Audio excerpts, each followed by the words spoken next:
Right guys, welcome to another World Cup team preview series. And in today's episode, we will be talking about the United States. The USA is our third to last team of this World Cup team preview series. And if you like this sort of World Cup team preview series, why not hit the like button on this video and subscribe to the channel and ring the notification bell so that you don't miss any of these World Cup team preview updates that will be coming out for the last week we have this week. And without further ado, let's get into the video. So the USA are a part of the CONCACAF region, or the North America, Central and Caribbean America in terms of World Cup qualifying.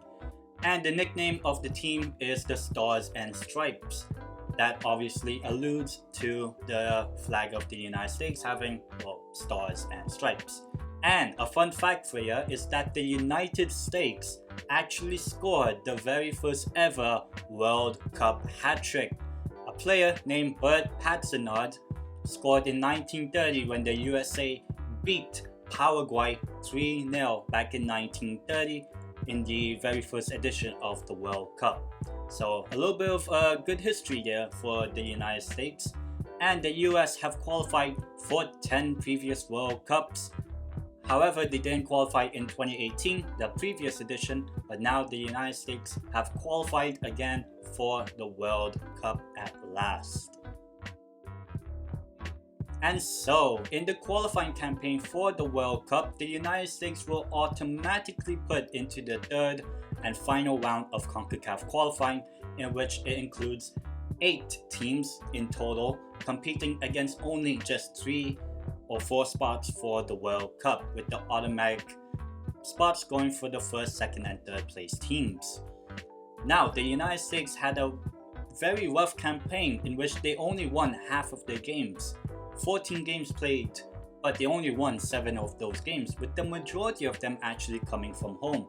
So the US didn't really have a very good away record, but it wasn't as terrible as it was back in 2018 when the US crashed out in almost like a 0.1% chance of not making it, and that 0.1% chance actually did happen to the US back in 2018. However, when it came to the final match day back in March of this year, the United States were in a very good position to qualify for the World Cup, and on the final day of World Cup qualifying in March, the United States sealed their spot for the World Cup after a loss to Costa Rica on the final day. Costa Rica needed like 6 goals, a 6-goal margin to beat the US. The US only kept it down to only a 2-0 loss for them, and because of goal difference, the United States qualified ahead of Costa Rica and qualified directly for the World Cup. So the manager or the head coach of the United States team is managed by Greg Berhalter, who I believe that a lot of USA fans, or at least the majority that I've heard, don't like him, but obviously he has been the manager for the past few years now, and he's been able to try to implement his system into the USA team. And some of the star players of the USA team include the likes of Chelsea's Christian Pulisic, Weston McKennie from Juventus, Matt Turner, Brendan Aronson, and Giovanni Reina. I was supposed to put Aaron Long here because I heard he's like a meme, but I heard he's injured, so I decided not to include the very great Aaron Long, who I don't even know who he is, sorry. And so, what will be the formation or the lineup for the USA team heading into this World Cup? Well, the USA would like to play in a 4-3-3 formation in which the wingers are trying to be the ones being that creative spot in the team in order to create a lot more chances for the center forward. Also, the midfield is trying its best in order to push forward and supplement a bit of the attack for the USA. Now, what are some of the strengths of the USA team is, as I said, pace at the wings. You have players such as Christian Pulisic and Giovanni Reina. Well, one played for Borussia Dortmund before, and one of them is playing for Dortmund now.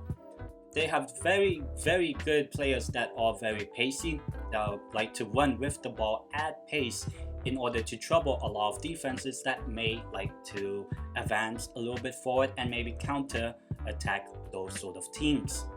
And so that pace on the wings with the likes of Pulisic and Reina can definitely help the USA in terms of creating a lot of chances from that area of the pitch. And another strength of this USA team is the creativity. Now there's a lot of creativity with the players even in midfield. Those players in the midfield like to push up a little bit forward in order to create a lot more chances, and so that the USA don't rely on the two players on the wings, but also the midfield try to supplement a lot more in the attack and have a lot more creativity. The USA scored about, I think it was 21 goals during World Cup qualifying, so that's practically 1.5 goals per game during the qualifying campaign. So the USA do know how to score goals. However, there are some weaknesses to this USA team, and one of them is actually the midfield protection, with the midfield potentially pushing a little bit more forward to actually create a lot of chances for the players. But when they are out of possession, the USA tend to not do very well without the ball, as the midfield aren't really sitting back and trying to defend and help their defense out when the other team tries to attack them. And so the midfield protection, or that midfield block, may be a little bit of a hindrance if one or two players aren't really sitting back and are instead pushing forward. But when teams, attack them instead, that might cause a little bit of problems for the USA team. And another weakness of this USA team is the defensive frailties. Now, there's a lot of questions to be asked as to who will be the two center backs for the USA. Usually it would be Aaron Long and I think Walker Zimmerman, that's his name. Not the best center back, not the best defense in the world in terms of the teams that are actually in the World Cup. I would probably say the USA probably have one of the more weak defenses in terms of the players that they have at their disposal and that quality as well. And so the USA would really have to be a little bit more compact in order to prevent a lot of teams coming at them and trying to score goals against the USA. So it will be very interesting to see how this lineup will fare against teams that are probably even defensive but like to attack the USA with pace, as well as defensive frailties is a little bit of a weakness for the team. And so for this upcoming 2022 FIFA World Cup, the USA have been drawn into Group B for this upcoming World Cup, and they begin their campaign on Monday, the 21st of November, 10 p.m. local time, when the USA plays against Wales. And this will be USA's first match at the World Cup since 2014. And then on Friday, the 25th of November, also 10 p.m. local time in Qatar, is USA versus England, a very big clash between two, powerhouse in just the world in general. But in terms of football, there is a little bit of history with England and USA. Obviously, people might remember 2010 when the USA drew 1-1, but there's also the time when the USA beat England 1-0 back in 1950, which was known as one of the biggest surprises in World Cup history. And then the USA wound up their group stage campaign on Tuesday, the 29th of November, 10 p.m. local time, so all of the games are at the same time, when the USA plays Iran, another team they have very big history with, even at the World Cup, in which back in 1998, Iran beat USA 2-1.